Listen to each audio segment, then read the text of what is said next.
On this episode of All Things Plastics, we're joined by a powerhouse woman, real estate investor, broker, and actor who opens up about the cosmetic surgery experience that nearly took her life. After traveling to Barranquilla, Colombia for a breast reduction and tummy tuck in 2023, she was left internally bleeding for 11 days, developed sepsis, and later discovered foreign objects had been left inside her body. Her shocking story went viral, from a hospital bed gaining over 600,000 views. We talk about the red flags, the emotional and physical toll, and her long road to recovery, plus the advice she has for women considering surgery abroad. This is one of the most raw and important conversations we've had yet. Everyone, welcome Marisol to the show. Thank Hi, you so Queen. much. Hi, beautiful. And, you've had a stressful day. We were just chit-chatting about this off air and girl, but thank you so much for coming on the podcast. And I am so excited to share your journey and bring awareness to the girls. Thank you so much for having me. I really appreciate you putting out this platform and educating people and helping us get these stories out because it's really important. I think it can save a lot of lives. You're definitely doing some incredible work here. Yes, thank you so much. Now, for those who don't know you yet, where are you from originally? And kind of explain to the girls what you do for work, because you do a lot. You're a powerhouse. A lot. So I'm originally from Mexico City, grew up in Chicago, moved out here when I was about 7 years old, went back and forth for a little while, but Chicago's home, lived in LA, well, Chicago, LA bi-coastally, but bi-coastally technically for about 6 years. So I flip houses, we buy property, rehab, IGC, all of my projects. I design everything. I also run a team of agents with Compass. And I also do some acting here and there, not as much as I would like to, mostly like commercial work and small TV in Chicago, indie film, but yeah. And you are busy juggling so much. I am. And then you decided to get plastic surgery. And with all the complications, I'm sure that was like a setback to your busy schedule and lifestyle. It's completely changed my life, to be completely honest with you. This happened a little bit over 2 years ago, and nothing in my life has really been the same. The last project I closed out while I was in Colombia, actually. And I mean, I am still busy, but it's been really hard to get myself back up and running emotionally and mentally. It's been.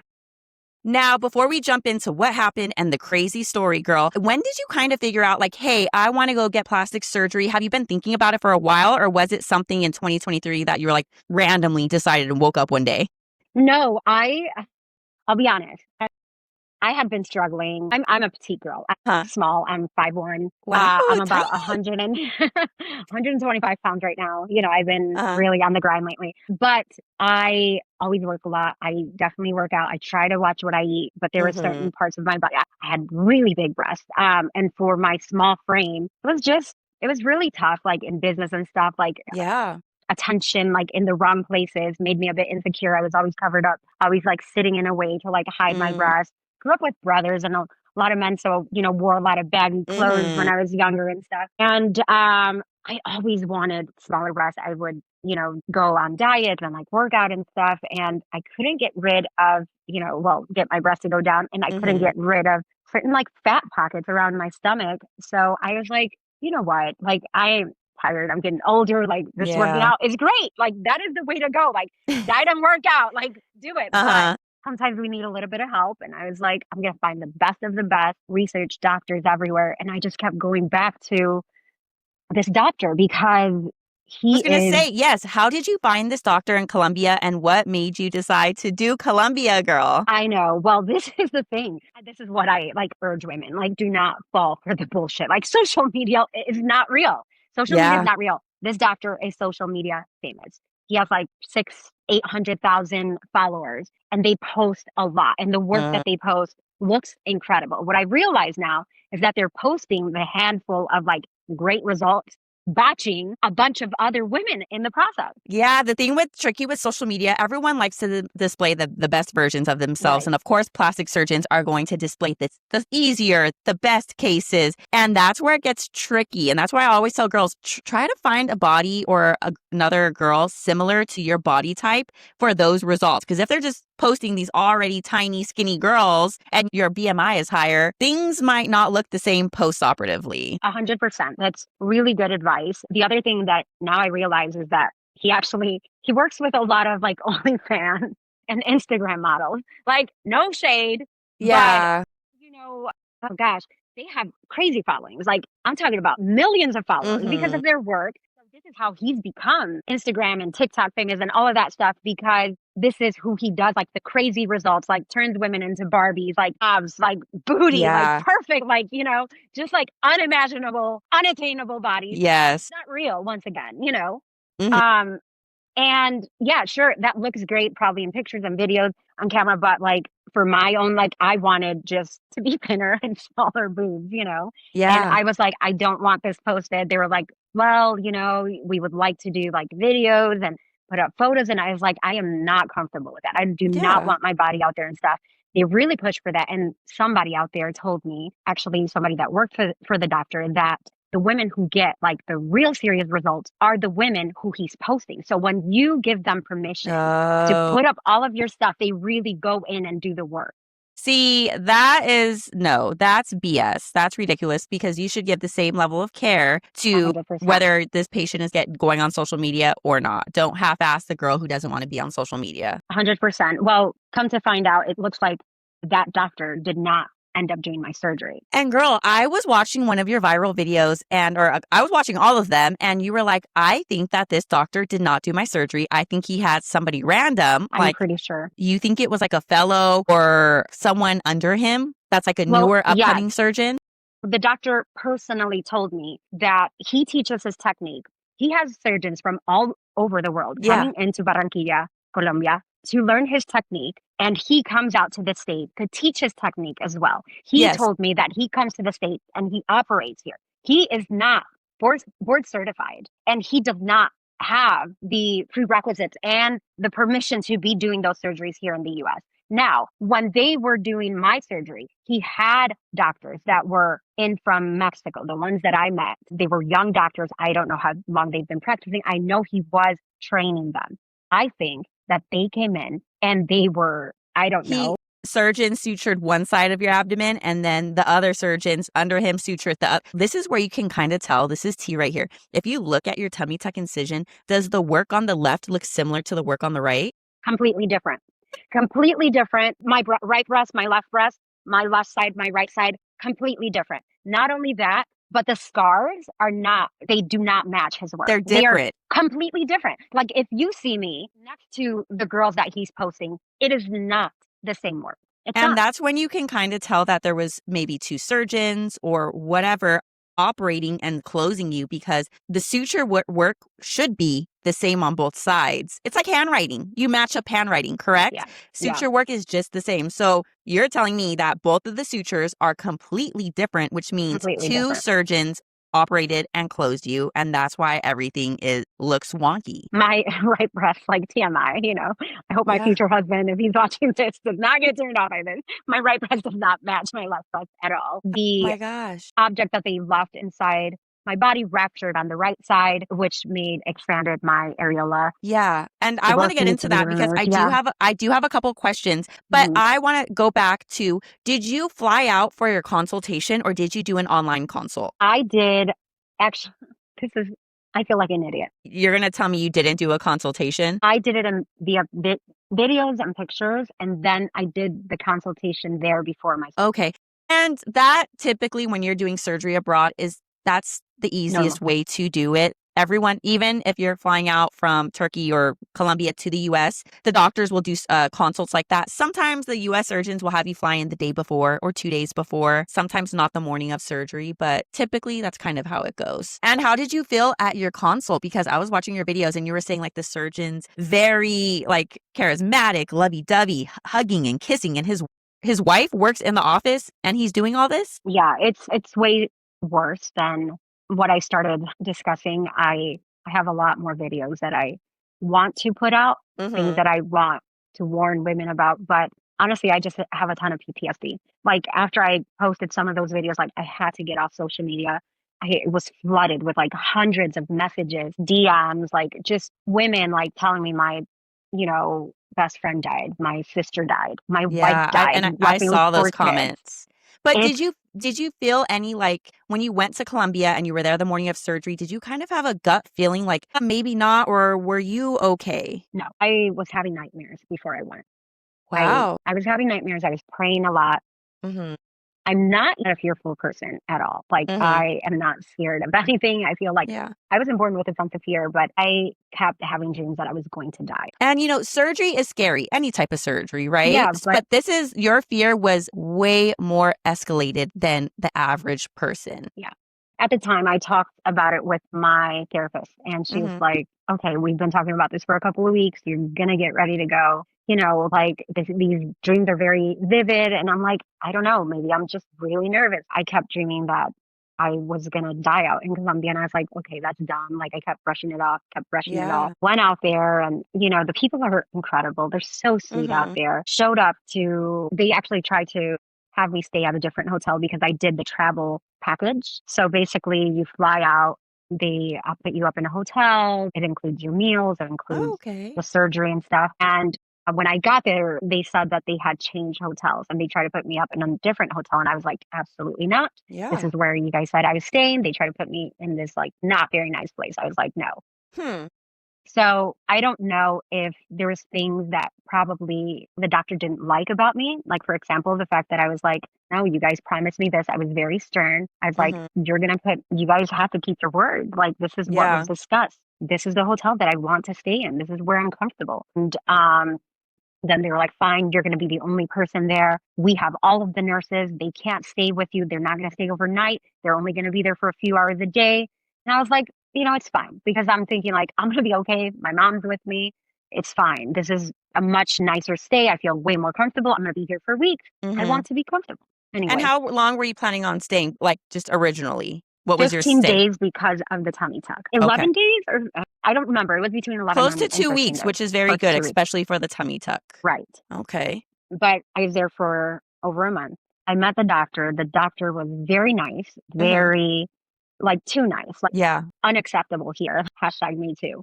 Like, not professional, not like you could be nice, but the bedside manner was not professional, which gives you, like, No, the ick, right? 100%. It didn't start off as bad. I just thought he was overly friendly. It escalated to a point where it got really bad. The doctor was personally sending me messages. He would come in to visit me at the hotel. There was always a nurse with me. I started paying the nurses to stay overnight with me because they would try to send them home because I was the only girl staying at this hotel. He would come by and check in on me and ask me to be his girlfriend. You're lying. He tried to kiss me in front of the other nurse, would tell the nurse to leave the room. And I'd be like, absolutely not. My goodness, I have never as a nurse, seen or heard this. And if a plastic surgeon was trying to pull that with my patient, absolutely not. Yeah.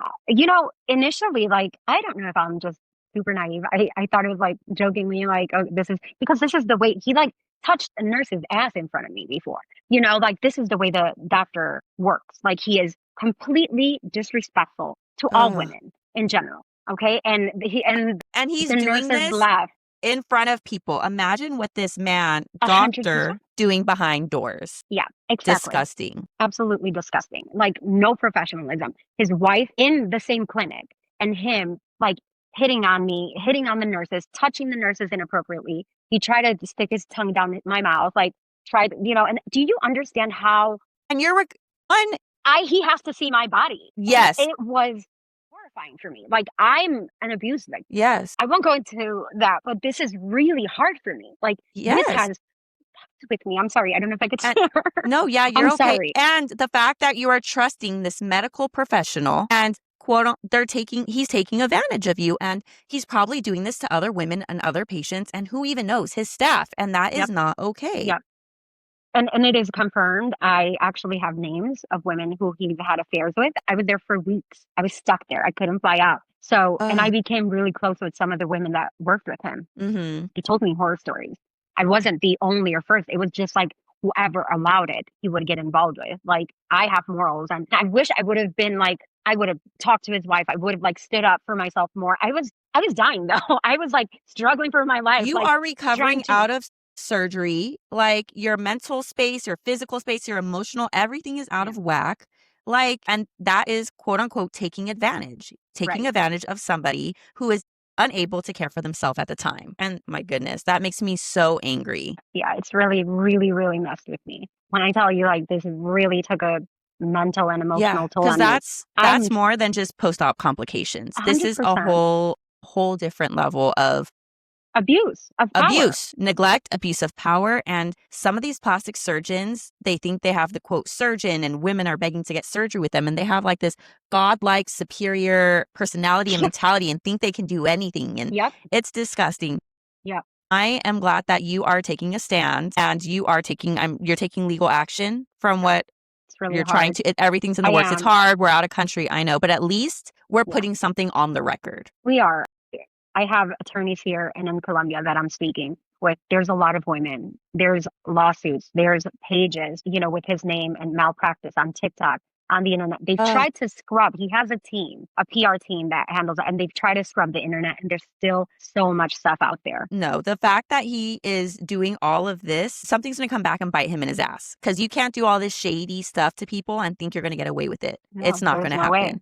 There's no way. Now, let's touch on your complications, because you had post-operative internal bleeding. And when did you notice? Was it the first day post-op, the second day, that things went downhill immediately? 3 days after I collapsed. 72 hours after surgery, things went downhill. Take us on that journey. So, oh gosh, there was concerns from the moment I woke up from surgery. They accidentally put me in a dirty room. When I tell you, I got there, the clinic where I met the doctor was beautiful. There was bodyguards with guns downstairs, upstairs, guard, like just protecting this man from obviously something. He's really. If you need that much security at a plastic surgeon's office, I wonder why. I should have questioned that. That was a beautiful space. They told me, this is not where you're having your surgery. It's going to be at a clinic where, we have everything you need, blah, blah, blah, doctors, assistants, blah, blah, blah. Anyway, that clinic was disgusting. The place was dingy. It was old. It was dirty. It was just like, it was a slaughterhouse. And I woke up from anesthesia. I was in a room. I remember waking up and I'm by myself and I'm looking around. I have the faja on. I don't know what you call it. Yeah, faja. But yeah, so I'm bandaged up. They put me in the faja already. And I'm looking around and I look over and, the plastic thing that's like sticking out, from the bed is like smeared with blood. Right. And I'm like, looking at myself and I'm like, I got up. I could barely move. I just had a tummy tuck and I'm like, am I bleeding? Like, what the heck just happened? Right. I get up and there's a big mirror like in the bathroom right in front of me. And there's like nowhere, like blood nowhere. My mom comes in and the nurse comes in and, I could barely walk back. They helped me back on the bed and I'm like, Mom, and she's like, what is that? And I'm like, I don't know. She's like, this is disgusting. We're looking around. They put me in a dirty room. So in a dirty bed and what? And how did they not know? Please keep in mind this doctor makes over $1 million a month because he operates on so many women. Yeah. The days that he does his operations and the amount of money that he charges. People think are like, you went out there because you wanted to save money. No, like absolutely not. I drank the Kool-Aid. I really thought this man was one of the world's best. Yeah. And go ahead. It wasn't true. It wasn't true because this man makes so much money and he made it seem like this is going to be top-notch care, like everything. Like he's a good talker. Great talker. He has a great team. And they sold me the dream and I bought it and it was all a lie. So that was day one. Yeah. And then you went back to your hotel, you and your mom, correct? And when did nurses start checking on you? They were with me every day for 12 hours. But on day 3, when I collapsed, that's when they started staying with me. They were supposed to be leaving and I would just pay them like under the table. And, they were young girls. They didn't have kids. They didn't, so they were like happy to stay with me. Yeah. Make some extra cash. Friends. They were so sweet, Yeah. But on day 3, like I couldn't do anything for myself. I was in so much pain. Later on, I find out that they were just giving me Tylenol. What? No narcotics, no oxycodone, no Percocet, no so tramadol. I have bought which is separate. Like then they sell you a bunch of other stuff. There was this like ball of medicine that was attached to an IV. Yes, it's a pain pump. It's a pain pump. Yes. And I it paid just for that. releases over 24 hours It was and not working. I was in so much pain that I could barely move. But I'm like, it's normal. It's normal. I'm pushing through it. I'm huh. tough. They're like after day two, they want you to, or maybe I don't remember exactly when they want you to start walking. I'm like, I want to walk. I want to walk more. Mhm. And I was in so much pain. On day three, the nurse is giving me a shower, and when we get done, I'm like just like pushing through the pain, and then all of a sudden, I fainted. I don't know Yeah. exactly what And happened. unfortunately, a lot of patients, when it comes time for that shower, whether it's day 2 or day 3, whether it's prior to the shower, taking off the faja, or Hmm. being in the shower and you guys have the water too hot, or you're just standing for a really long period of time, you guys get really hypotensive, really woozy, really lightheaded. And a Hmm. lot of times, that's why we always tell girls, make sure you have someone there, someone who is able to help you when you shower, because a lot of times that's when the fainting occurs. Well, yes, that was probably a big part of it. The Mhm. thing is, when she was removing the faja and Mhm. trying to put it back on, Mhm. I had a drain. I wasn't draining liquid. I was draining pure blood. I have Okay. pictures, Uh-huh. of all of that, and they kept telling me it was normal. It was normal. I'm believing everything they're telling me, right? Mhm. Of I'm course, you draining blood. assume that they're medical Yeah. professionals and they know what they're doing. Right. After day three, I fainted. They kept sending the doctor and the other real nurses. Later on, I found out they weren't real nurses, these girls that were staying with me. They were, yeah. Medic were they Nope.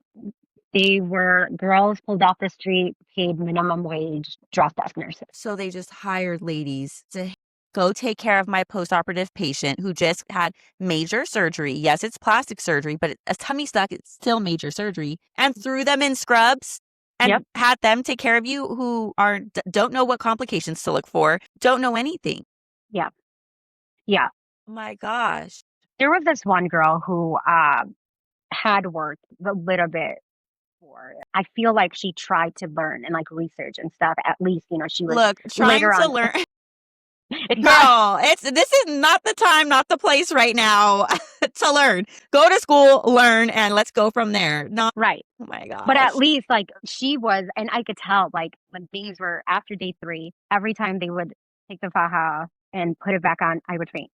Mhm. I was in so much pain, and there were so many sharp pains, and I was like, everything hurt so badly. I was becoming so weak, Yeah. and there was the conversations I wasn't allowed to listen in anymore. Every time the doctor would call the real nurses would have conversations, they would step out of the room. They were being very secretive. I like how you say the real nurses, not the girls hired off the side of the street in Right. Colombia. In Oh Home my Depot gosh. in Colombia, right, and put in scrubs. It just kept getting worse and worse and worse. I They weren't telling me what was going on. They're like, it's normal, it's normal. And my body started like swelling up like a balloon. Yeah. I'm on all of this medication. The IVs were rupturing my veins. Like I was turning into a balloon. Like everything they were like pumping in me was just like floating around in my body. My veins were started becoming like really weak. I fainted like all the time, almost every day. I was trying to eat. I was trying to do everything they would tell me, and I just looked like I was like gaining You weight, but I was just probably had inflammation. some fluid overload because having that many IVs post surgery, there is sodium in those bags, and your Hmm. body is going to retain that plus your inflammation plus the sodium plus the fluid overload. Like that is dangerous. Yeah, I think they knew right away that I was internally bleeding because they started giving me transfusions, blood transfusions. I had a bunch of them. Were they drawing labs post operatively? Were they taking blood They from you? they were, So and they knew. They looked at your they hemoglobin and they knew knew. They 100%. knew. So they're like, this is just for safety. But I was having every few days blood transfusion. Instead of them, like they knew what the issue was, but the doctor had gone on vacation and then he had gone to his like vacation house. He had like multiple places like he would go to, and he'd send me messages like, So you're hi. over here having internally bleeding. Hmm. They are giving you blood transfusions that they are Hmm. just calling routine, and your surgeon is on vacation. Knowing that these complications were there. They're switching out the antibiotics because they weren't working. Obviously, the scar is looking disgusting. The pain is unbearable. They told me I shouldn't, I'm like, I think I need another.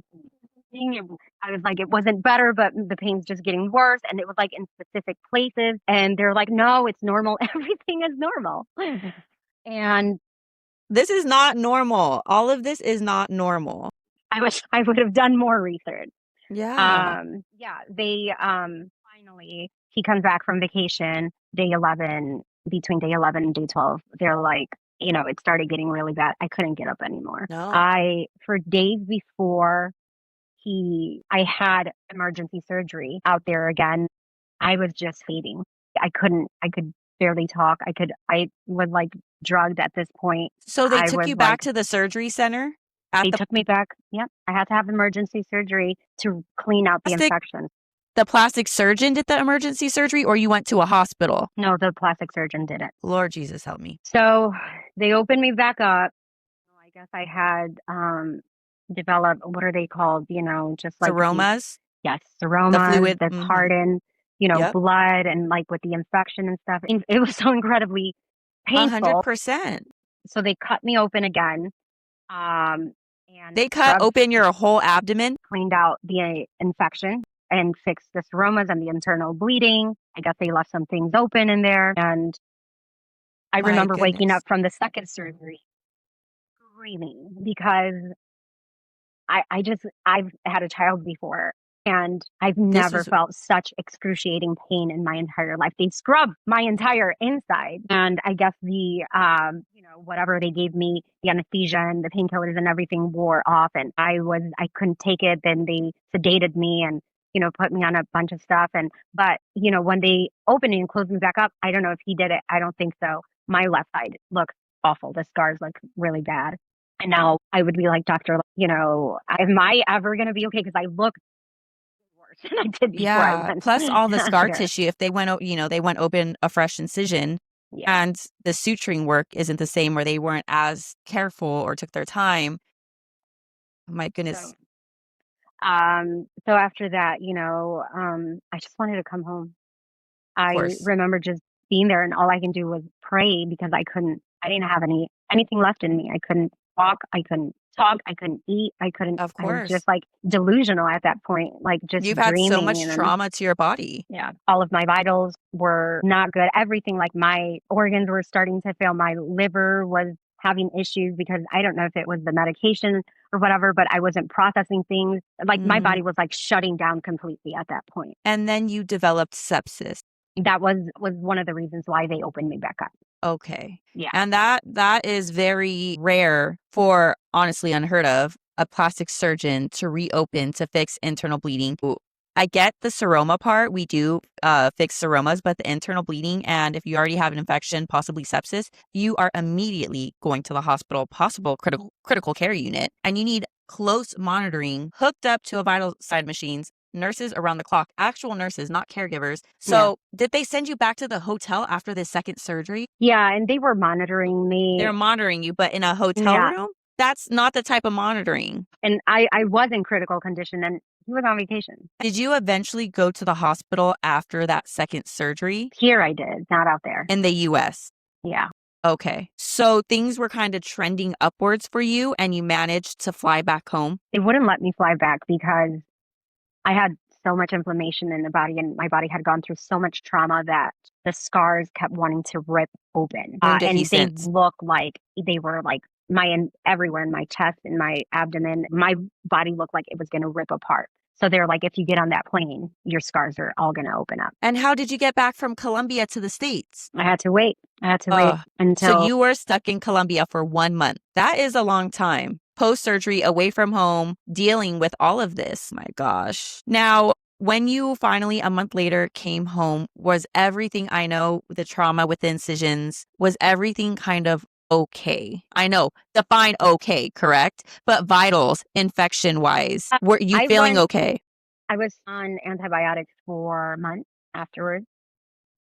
So when I'm telling you, like, every part of my body was like, what did you just do to us? Yeah. Everything in my body had to heal from. So it took months. It was just too much. Yeah. And they switched me up and put me on so many antibiotics because he was trying to avoid, like, he was hoping that would fix, but the infection just kept getting worse and worse. I don't know why. But then I feel like my body just started rejecting everything.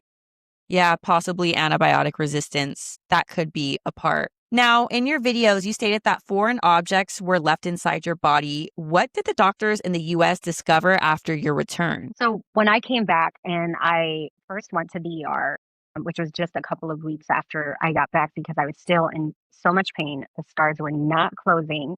I was just really struggling. I didn't feel like I was getting better for a really long time. Yeah. I went to the ER. The doctors here did not want to touch me. They were like, this is a very delicate case. This Mm-hmm. girl is like, she's been through hell and back. It is a miracle that you didn't die out there. And it's a huge liability. A It lot of is, yeah. doctors are like, we don't want to take that on. And then, God forbid, something happens to her because of this asshole doctor in Colombia. And then, it's our fault. Yeah. So they're trying to avoid malpractice lawsuits here and all of that stuff. He doesn't care because he's out in Colombia and the laws do not work the same. Are different. So these people are not held responsible for the horrible thing that they do to women and I'm sure men out there. Yes. The amount of women they botch, lives they ruin, women they kill, like they are not held responsible for this. And that's why it's so important that, we have to spread the word and notify other women, men, anyone looking into getting plastic surgery, because you can go to quote unquote the best surgeon or what looks to be the best surgeon and end up with massive complications. And sometimes these complications result in death. And it is so scary. Yes, yes. It happens every day. And I know Yes. it can happen anywhere. But what people don't understand, and it was the argument on the post, the ones that went viral, is that there is a certain level of care and certain laws that are put in place to Mm-hmm. try to ensure that things are done in a certain way. Men or women, have a certain level of education, licensing, Specific policies and procedures in place for specific reasons for patient safety. And sometimes when you go to a third world country, I call it third world. Shoot me if you I want. mean, no, you're not wrong. Yeah. Their standard of practice and their policies and their infection control could be there, but it might be very different or even less than the US. And that's when you start to run into issues. Yeah. The environments are not sterile out there in Yeah. some places. And I'm telling you, this doctor is a millionaire. And he is very, very big on showing the world how wealthy and powerful and Ugh. famous and like gaudy and, tacky he is. Yeah. So in regards to the objects Mhm. in my breast, that after the breast reduction, it was very clear that something was wrong with my right breast. My nipple was in an oval shape. And I'd be like, "Is this gonna get better?" They're like, "It's gonna heal. It's gonna be round later on." I'm like, "Okay, sure." They Just hurt all the lying to you about Yes, everything. yes, lying to me. So, yes, like, it took the doctors here. I saw probably 5 different surgeons. A couple of them Harvard graduates, Northwestern graduates, Mhm. doctors there at Northwestern here in Chicago, and they're like, "We've never seen that. Like, that has to be a third world country thing. Like, that is not the way we do stuff." I saw a doctor recently who was like, "Well, in other countries or back in the day, what they did was use these like donut wire things to reattach the areola. They think that that way it'll like keep the nipples like from spreading or something." I'm like, "Okay, Mhm. that's interesting." The thing is, it wasn't, for one, I would have never agreed to something like that. They hurt Yeah. all the time. Like even showering, like the water falling, they're so sensitive. It hurts. Sensitive. Yeah. Two, it's like, why would anyone want, I don't know what this is made out of. Maybe plastic, maybe metal, Just, yeah, old instruments, old devices, old methods in completely, general.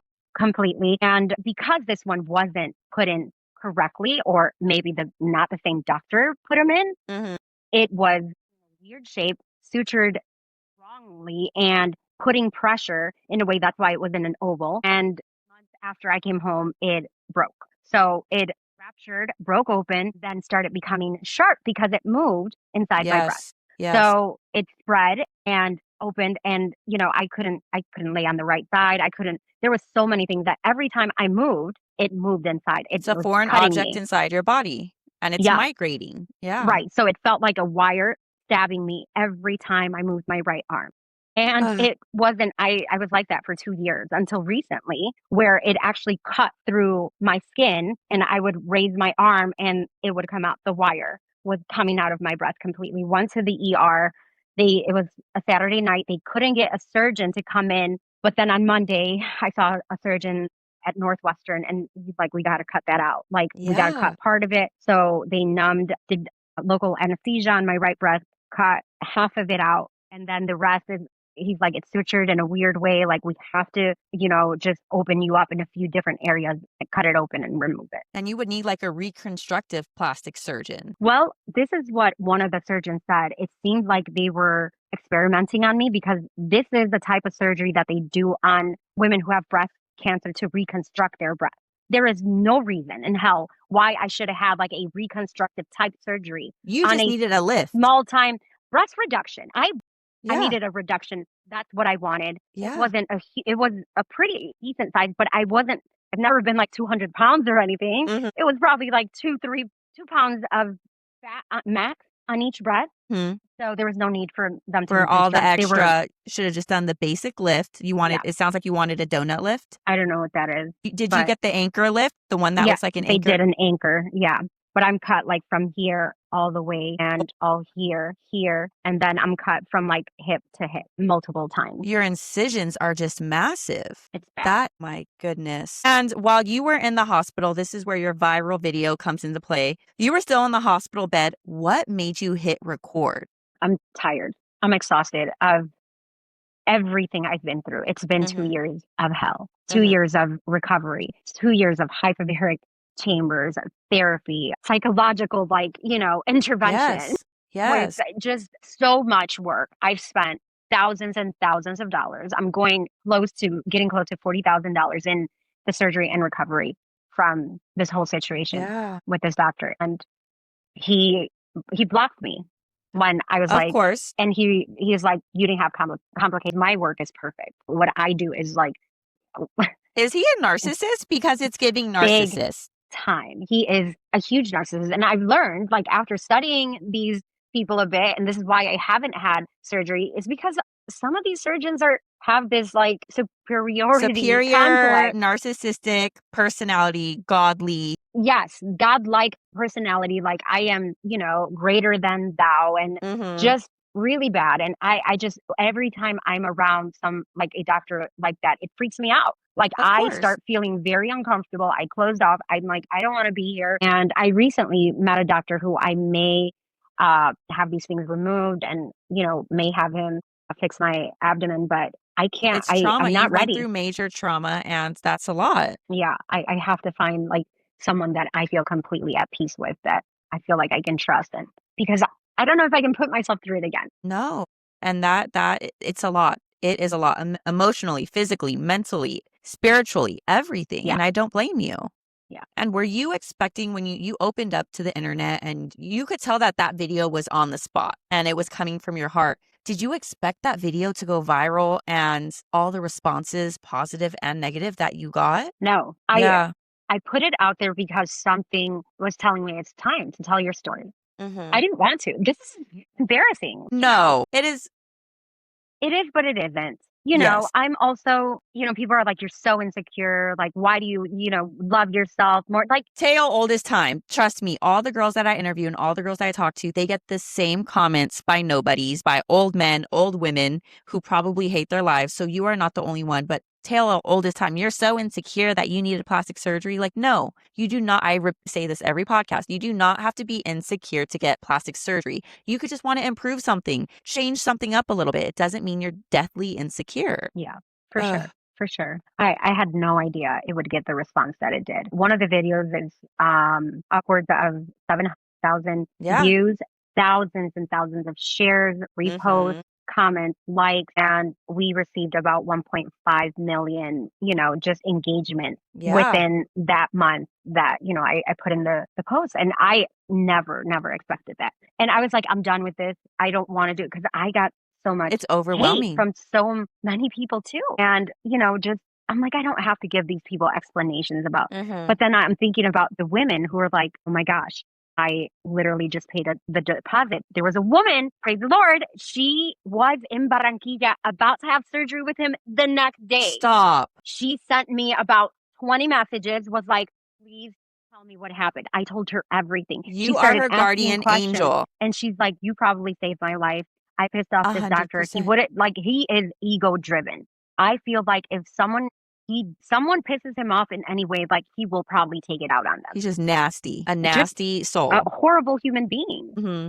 Just doesn't care Wow. about anything but money and power and his little, social media fame. Yeah. Like, No, what kind of that human being post is this? saved that girl's life. And imagine all the There's other girls dozens, who are looking to book out there, looking to book with him if dozens of he's them. that popular on social Yep, media. yep. I got messages from all of them. I spoke with a few, and some women just needed to connect. Like, they're like, I don't talk about this. Like, I've never been the same. Like, this doctor almost killed me. A lot of similar stories, and it's just heartbreaking. It But is. I think it was worth it because I do believe that there's a handful of women who were close to going More, out to see more this than a doctor. handful, girl. More than a Yes, handful. more than a handful. You're right. Who have reconsidered, and they're like, no, I think I'm going to stay in my state. A lot of girls from New York, a lot of girls in Miami, Chicago, Hmm. LA. And I'm like, do your research. Try to stay close to home. Yeah. I'm sure there's incredible doctors in Mexico and Colombia, Korea, like Hmm. Turkey, but there's also a lot of really horrible doctors who know that the law is not going to, if they make a mistake, if they kill someone, if they botch someone, they're going to continue doing what they do and they're going to be Yeah. fine. My goodness. And when they're in different countries, it's harder to do lawsuits and advocate for yourself. And it does get trickier, especially who knows? I mean, I don't know the rules in Colombia. I'm sure a lot of us from the US don't. We don't go research Yeah. policies and laws in Colombia. Yep. Yep. Man, and I'm sure that was even more overwhelming after recovery. And I know you've done a couple videos after the fact too, trying to explain yourself more. And I'm glad that we did the podcast because you can refer your followers or girls that have questions to the Mm. podcast to really hear Yeah. the full surgery and Hmm. the full journey. Yeah, for sure. This story, girl, it sounds like something off of a movie. It's I unbelievable. know. Between the shady doctor, the unprofessionalism, Hmm. asking to be your girlfriend, and then the surgery itself, the Yeah. complications, everything. Yeah. It's unbelievable. And I'm so sad that you had to go through this. And I'm so sorry. I can't even imagine. But I am glad that you're stepping up and you're stepping forward to help other women and girls, even though it is hard. It's not easy. Thank you. Thank you so Yes, much. And of thank you course. for having me and giving me the opportunity to tell my story. I pray that it helps some women out there and it encourages some women out there. And I do believe that it is important that we learn how to love ourselves a little bit more because Yes. I'm not saying I was not confident, I'm not saying, but I know that if I would have loved myself a little bit more, there's certain things that I would have thought twice about that I Hmm. wouldn't have allowed or I wouldn't have put myself through. Yeah. Or Yeah. even just, waiting or, really sitting down or talking to a therapist. I Yeah. 100% agree. We all Yeah. have things that we, of course, want to improve and change a little bit, Yeah. but, you Perfection know, isn't real. it's not. It's not And, real and imperfections are beautiful. yes. So And just really, yes. yeah. Take the time, do your research, sit with yourself, talk to a therapist, Yeah. and make sure that you are making the right decision and the safest decision for yourself. And, plastic surgery is still surgery. You could be honestly with the best surgeon in the world, and two patients can have two different results. Yeah. One patient can look phenomenal and have a great journey, and the next patient could have some complications. So never compare yourself to another journey or another person. Hmm. Do what's best for your own self. Do your research, get consultations, ask questions, Yep. Yep. I agree. especially when going out of state or out of country. Out of the country. Yes. Yes. And I am glad that you had your mom with you. That's one thing I wanted to say earlier. I interviewed a girl, Julia, her sweet soul. She went to Turkey at 32 or 34 and she got a facelift and she went all the way to Turkey by herself and recovered by herself, stayed in a hotel by herself, traveled by herself. And that could be really dangerous, Yeah. especially And hard. and hard. Definitely. Yeah. So, girls, if you are going out of country, even out of state, take somebody with Yep. you. For sure. Even not even complication issues, safety issues. Mm-hmm. The And scandalous emotional doctor support. and emotional support. Yes, all aspects, but safety for sure. Because if you're staying at a random hotel or you have a doctor who you feel uncomfortable with, Yeah. having someone else there can literally save your life. Yeah. Yeah. Yeah, so Completely. 100%. Well, Marisol, thank you so much for sharing your journey. And we'll see what you are up to in the upcoming year if you decide to fix your tummy tuck. Where is this doctor located, the new one that you Chicago. Chicago. Well, call me to Chicago, girl. I'll fly on over and I'll take care of you myself. I would love it. That would be iconic. I would love to. You know, a couple of doctors in New York and LA, you know, just sent some messages. They're like, you know, a lot of them being like, I'm really sorry you went through this is horrible. And, you know, this is not the way things are done. And I know there's good doctors out there. I'm just a little scared of going out of state. Of course. But, there are tons of great plastic surgeons out there. But unfortunately, you know, you have good people and you have bad people anywhere in life. But no, there are a lot of good plastic surgeons. Don't lose faith. Good doctors out there. I believe that. Yeah. And you'll get the feeling too when you meet this next doctor, like maybe the one in Chicago, you'll just have a good feeling. I think so. I think so too. I have to trust my gut more and trust your gut, girl. Well, thank you for sharing your surgery. I appreciate it so much. Thank you for having me. And you've had a busy day, and I appreciate you coming on this evening. Thank you so much for having me. It was such a pleasure. I wish you all of the best. This is an amazing podcast. You're doing incredible work, so keep going. Thank you, girly. All right, you guys. Well, thank you for tuning in to this episode, and we will be tagging and collaborating with Marisol. So if you have any questions or want to go watch her videos, or girl, if you're looking for a house and not plastic surgery, I got to plug you in. Call her. Yes. So we'll be tagging you and everyone can see your stuff and hopefully ask you questions you haven't already answered because I know you're overwhelmed. That's okay. If I can help, I'm happy to. But she's there for the houses. Yes. Thank you so much. Of course. And we will talk to you guys next week. Bye. Bye.